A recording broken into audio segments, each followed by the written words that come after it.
Basic concept है वो पहले ही मैं बता चुका हूँ। आज के इस वीडियो में थर्ड फोर्थ और बाकी क्वेश्चंस करेंगे। तो क्वेश्चन क्या बोल रहे हैं, यदि निम्नलिखित द्विघात समीकरणों के मूलों का अस्तित्व हो तो इन्हें पूर्ण वर्ग बनाने की विधि से ज्ञात कीजिए। सो सेकंड नंबर तक कर चुके हैं, थर्ड एंड फोर्थ करना है। पहले अस्तित्व निकालना है। अस्तित्व के बारे में कैसे क्या निकाला जाता है पहले वीडियो में मैं सब बता चुका हूँ, ठीक है। सो थर्ड पार्ट आते हैं, बहुत ही इंपॉर्टेंट क्वेश्चन है, ठीक है, इम्पॉर्टेंट। तो लिखेंगे दिया है, क्या दिया है हमें, 4x² 4√3x + 3 = 0। ये हमारे पास समीकरण है। तो देखो यहाँ ए, एक्स के गुणांक को हम ए बोलते हैं, एक्स के गुणांक को बी बोलते हैं और अचर पद को हम सी बोलते हैं, ठीक है। अस्तित्व के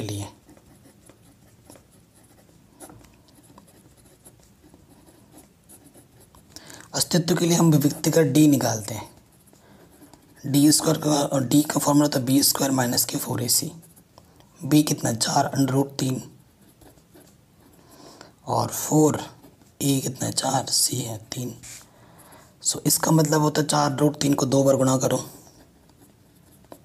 4 चौको 16 3 48, 4 चौको 16, 3 √3 गुणा √3 3, गुणा करने पर अंडर हट जाता है 2 बार में, और इधर क्या माइनस के 48। सो 48 माइनस के 48, तो ये क्या आ गया 0। अगर डी का मान 0 या फिर प्लस का आता है तो अस्तित्व होता है, ऋणात्मक आने पर अस्तित्व नहीं होता है, फिर हल नहीं कर सकते। चूँकि डी बराबर 0 है अतः अस्तित्व है, और अस्तित्व है इसका मतलब यह है कि जो मूल आएंगे दोनों मूल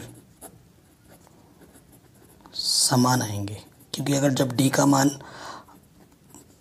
0 आता है ना तो दोनों मूल क्या होते हैं, समान आते हैं। मतलब एक्स के जो 2 मान आएंगे वो बराबर मान आएंगे, ठीक है। ये पता चल गया हमें। अब आ जाओ क्वेश्चन में। अब 4x² 4√3 + 3 = 0 है ना। मैंने बोला था इस पद को देखा जाता है पूर्ण संख्या है या नहीं। सो अगर यहाँ पर आता है 1 4 9 16 तो ये पूर्ण संख्याएं होती हैं। 1 को लिख सकता हूँ मैं 1 का वर्ग, 4 को लिख सकता हूँ 2 का वर्ग, 9 को लिख सकता हूँ 3 का वर्ग, 16 को लिख सकता हूँ 4 का वर्ग। तो ऐसी संख्याएं होती तो पूर्ण संख्या होती हैं। पहले जो 2 क्वेश्चन कराए थे वहाँ पर पूर्ण संख्या नहीं थी, जाकर देख लेना। अगर नहीं होती तो भाग देना पड़ता है, तो ये तो है वो। तो इसको लिख सकते हैं 2x का वर्ग, ये है 4√3x 3, ठीक है। इसे बोलते हैं समीकरण नंबर 1। अब ये जो होता है ना अंदर, ये a के स्थान पे होता है, और ये जो होता है हमेशा 2ab के स्थान पे होता है, ये फिक्स है, ठीक है। अब क्या करना है, चूँकि a बराबर 2x है, आपको b का मान चाहिए होता है, और 2b के स्थान के पर क्या है 4√3x। मैं a की जगह पे ये मान रख दूंगा,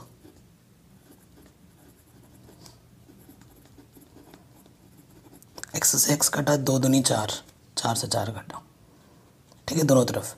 सो b का मान क्या आ गया √3, ठीक है। अब आपको क्या करना, नेक्स्ट स्टेप में जो b आया है तो क्या करना होता है, b² को जोड़ने व घटाने पर, b² को एक बार जोड़ो एक बार घटाओ। सो यहाँ पे देखो क्या हो जाएगा, यहाँ तक तो हुआ। अब यहीं पे ना 2 टर्म के बाद b² वाले टर्म को जोड़ने वाला यहाँ दिखाते हैं, तो ये जोड़ा और इसी को फिर घटाना भी है,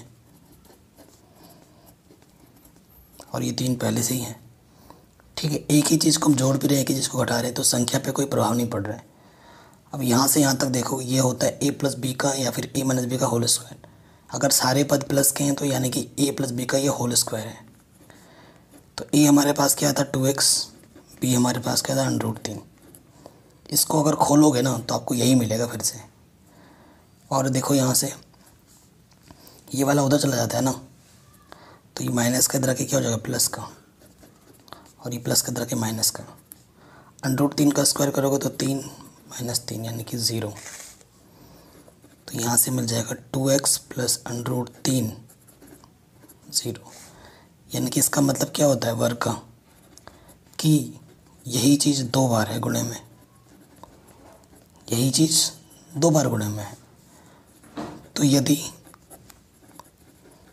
2x प्लस √3 को 0 लोगे तो 2x प्लस का √3 इधर आके क्या होगा माइनस का √3, और ये 2 गुणे में इस तरफ का क्या होगा बट्टे में आ जाएगा। ठीक, और यही चीज़ सेम वही है, तो इसका मान भी तो वही आ जाएगा जो इसका है। ये आ गया, दोनों मूल समान आएंगे, मैंने स्टार्टिंग पे ही बोल दिया था। तो ये क्वेश्चन हमारा इजीली बन गया। ठीक है, अब आते हैं नेक्स्ट क्वेश्चन पे, इसके फोर्थ पार्ट पे।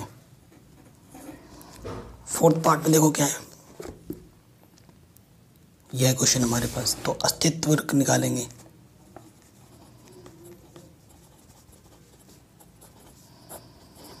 तो यहाँ देखो ए के स्थान पर 2 है, बी के स्थान पर 1 है x का गुणांक, और सी के स्थान पर 4 है। फिर क्या होता है अस्तित्व के लिए, अस्तित्व के लिए डी निकालते हैं, जिसका सूत्र होता है b² - 4ac। अगर डी का मान नेगेटिव आ गया तो इसको हम हल नहीं कर सकते। ठीक है, तो बी का मान 1 है, 1 का स्क्वायर 4, ए कितना है 2, सी है 4। चाचा को 16 दूनी 32, तो ये आ गया -31, यानी कि ऋणात्मक आ गया। ठीक है, क्या आ गया नेगेटिव ऋणात्मक। तो लिखेंगे चूंकि डी का मान ऋणात्मक है अतः अस्तित्व नहीं है। अस्तित्व नहीं है तो हल भी नहीं है, अतः कोई हल नहीं। ठीक है, ये इसका आपका उत्तर हो जाएगा,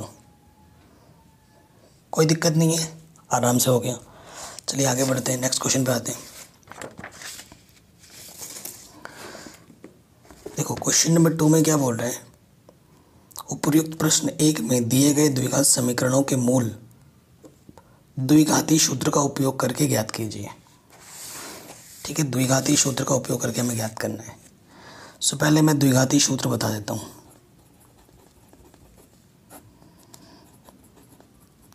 है ना, द्विघाती सूत्र के बारे में जानते हैं। तो पहले द्विघात समीकरण आपको पता ही होगा।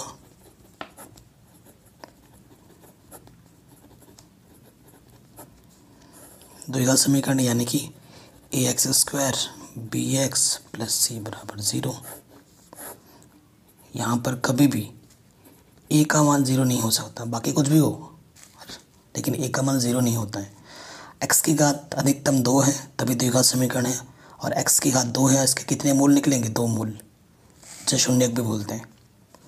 सो द्विघाती सूत्र क्या होता है, x बराबर -kb + √b² - 4ac/2a, ये होता है द्विघाती सूत्र। इसको हम द्वितीय रूप में भी लिख सकते हैं। कैसे, -kb, ये किसका सूत्र था d का, तो इसे √d भी लिख सकते हो /2a। तो ये याद रखना, ये तो ऑटोमेटिकली याद हो जाएगा, है कि नहीं। सो पहले वाले क्वेश्चन में आते हैं। पहला वाला क्वेश्चन क्या था, 2x² - 7x + 3। ठीक है, यहाँ e बराबर कितना है 2, b बराबर -7 और c बराबर 3। ठीक है, द्विघाती सूत्र से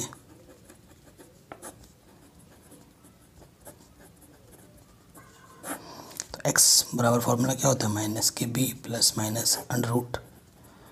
√b² - 4ac/2a। ठीक है, यही होता है। अब देखिए b कितना है मेरे पास -7 +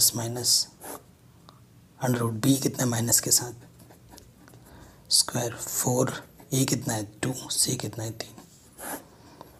2a कितना है 2, सारे मान रख दिए हमने। माइनस माइनस प्लस के साथ, माइनस कवर करने पर प्लस हो जाता है। 7 सत्ते 49, 4 दूनी 8, 8 तिया 24, 2 दूनी 4। 49 में से 24 घटाओगे तो कितना आ जाएगा 25, और 25 का वर्गमूल कितना होता है 5, 5 बचे 25, तो 25 का वर्गमूल कितना होता है 5। आगे इतना। अब क्या करना होता है, एक बार धन चिन्ह लेने पर और यहाँ पर लिख देने के बाद ऋण चिन्ह लेने पर, ठीक है। धन चिन्ह में क्या होगा 7, यहाँ से प्लस का चुनोगे, प्लस का 5, बट्टे में कितना है 4, सो 12/4, 4 तिया 12। सो x का मान कितना आ गया पहला 3। कोई दिक्कत नहीं है कि नहीं। अब दूसरे वाले में क्या लेना है, ऋण चिन्ह लेने पर प्लस की जगह यहाँ माइनस हो जाएगा। तो 7 में से 5 गया 2/4, यानी कि 2 1 कम 2, 2 दूनी 4।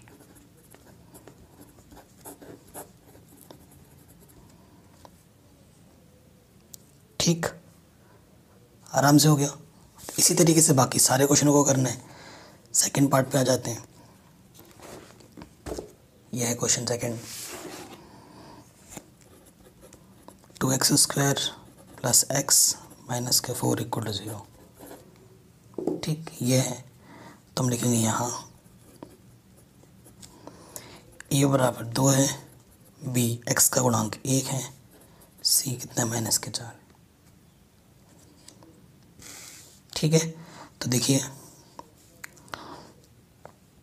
द्विघाती सूत्र से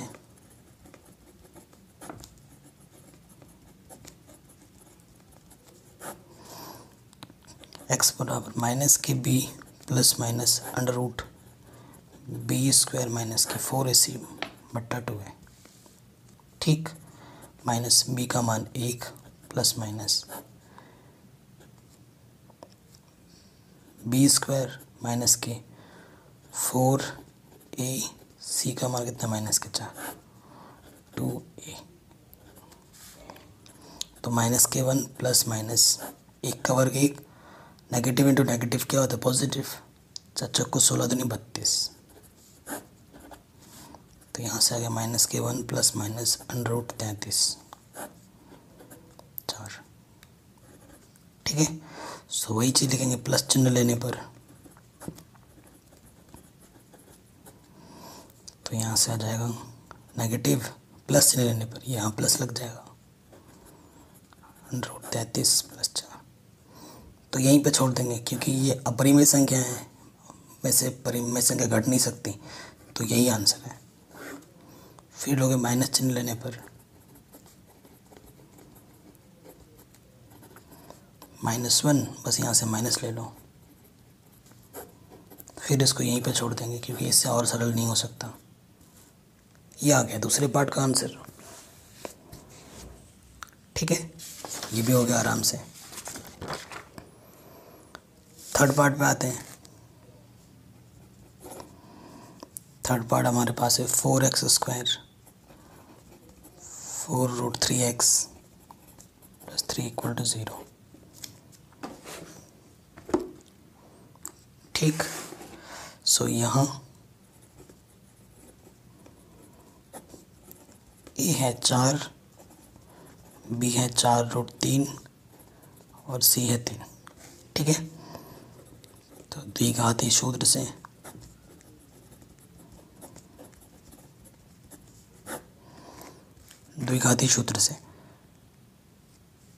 x बराबर क्या होता है -b plus minus √b² - 4ac/2 है। ये सूत्र जैसे मेरे को रट चुका है ना, वैसे आपको भी रट जाना चाहिए। ठीक, -b कितना है 4√3 प्लस माइनस फिर क्या है 4√3 b² 4ac 2a कितना है 4। देखो अभी हमने हल किया था ना, इसको हल किया था ना, तो हमारा डी कितना आया था, 0 आया था। तो मैं डायरेक्ट लिख देता हूँ 0, जस्ट अभी हमने हल किया था। इसको हल करोगे तो अंदर 0 आएगा। और 0 का स्क्वायर रूट, 0 का जो वर्गमूल होता है वो 0 ही होता है। अब किसी संख्या में आप 0 जोड़ो या 0 घटाओ वही रहता है ना। 4 एकम 4, 4 दूनी 8। तो x के जो दो मान होंगे वो यही होंगे, दोनों के दोनों। क्योंकि मैंने बताया था जब d 0 आता है तो x के जो मान होते हैं दोनों वही आते हैं, सेम टू सेम। एक x यही है तो दूसरा भी वही होगा, ठीक। एंड चौथा तो हो ही नहीं सकता क्योंकि d ऋणात्मक आ चुका है, चौथा हल नहीं हो सकता, ठीक है। चौथा हल नहीं होगा क्योंकि d का मान ऋणात्मक आएगा चौथे में। तो ये क्वेश्चन भी बन गया हमारा आराम से। अब आते हैं ये तीसरे क्वेश्चन में, बहुत ही ज़्यादा इम्पोर्टेंट है, बहुत ज़्यादा। दोनों क्वेश्चन इम्पोर्टेंट है और ये ज़्यादा हर बार पूछा था लगभग स्टेट बोर्ड में। तो ये क्वेश्चन आपको ज़्यादा ध्यान से देखना है, आ सकता है एग्ज़ाम में। हालांकि हम दोनों पार्ट करेंगे, टेंशन मत लो। पहला पार्ट क्या है हमारे पास, x माइनस के 1 बट्टा x 3, जहाँ x का मान आप 0 नहीं ले सकते, ये बोल दिया। क्योंकि किसी के बट्टे में अगर 0 कर देते हो ना तो वो अपरिभाषित हो जाता है, इन्फिनिटी हो जाता है, इसीलिए 0 नहीं ले सकते यहाँ पर। तो देखो पन्ने भीग रहे हैं, यानी कि बहुत ही ज़्यादा गर्मी हो रही है, पसीना गिर रहा है, ठीक है। सो इसके बट्टे में कुछ नहीं तो 1 ले लेंगे। x के गुणा x से करोगे तो 1 को x से गुणा करोगे x ही रहेगा। इसके गुणा इसके साथ एक्स स्क्वायर, इसके गुणा इसके साथ, इसके बट्टे में कुछ नहीं तो 1 ले लो, फिर से गुणा कर दोगे तिरछी, एक्स स्क्वायर माइनस 1, एक कम एक्स स्क्वायर, यहाँ से आ जाएगा 3x। ये 3x प्लस का हेदरा के क्या होगा, माइनस का, ठीक है। तो द्विघाती सूत्र लगा देंगे यहाँ पर फिर से। यहाँ a कितना है देखो, x का गुणांक 1, b है -3, c है -1। फॉर्मूला क्या होता है, माइनस के b plus minus √b square minus के 4ac अपॉन 2a, है ना। सो सूत्र में रखते हैं मान, b कितना है -3, -3 का वर्ग 4, a कितना है 1, c कितना है -1, a है 1। देखो क्या हो जाएगा यहाँ से, माइनस माइनस प्लस, माइनस का वर्ग प्लस होता है, 3 का वर्ग 9, माइनस माइनस प्लस, 4 एकम 4, 2 1 2। सो यहाँ से क्या है, एक बार प्लस में लोगे, जब आप प्लस में लोगे x की वैल्यू आ जाएगी 3 प्लस √13/2, यह आंसर आ जाएगा। और जब आप नेगेटिव में लोगे तो यहाँ से 3 प्लस की जगह यहाँ लिख देंगे माइनस, यह आ जाएगा आंसर, सिंपल, ठीक है, आराम से बन गया। अब आते हैं सेकंड पार्ट में जो कि ज़्यादा इम्पोर्टेंट है। यह है x + 4 और यह है 1 x - 7, इधर 11/30। x की वैल्यू यहाँ -4 और 7 नहीं ले सकते, रिस्ट्रिक्शन है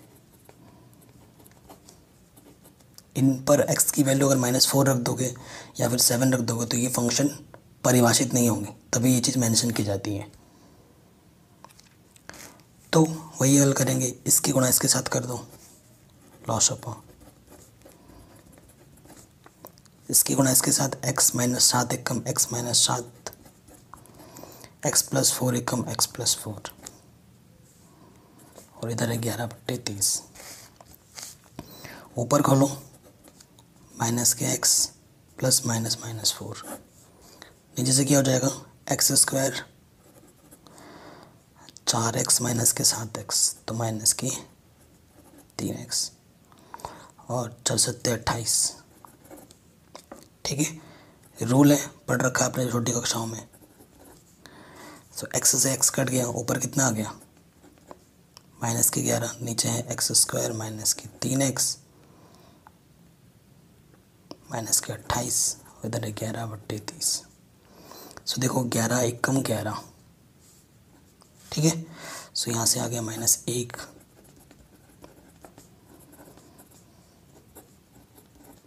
तो फिर से हम क्या करेंगे, तिरछे गुणा, इसकी गुणा 1 से करोगे तो वही आ जाएगा, और 30 एक कम -30, -30 इस तरह आके क्या हो जाएगा, +30। तो x² यहाँ से आ जाएगा +2। सो इसको हम दूसरी विधि से भी हल कर सकते हैं, गुणनखंड विधि से। इसका गुणांक कितना है, 1 है, 1 गुणा 2, यानी कि गुणा करने पे 2 आए और जोड़ने पे 3, 2 एक कम 2,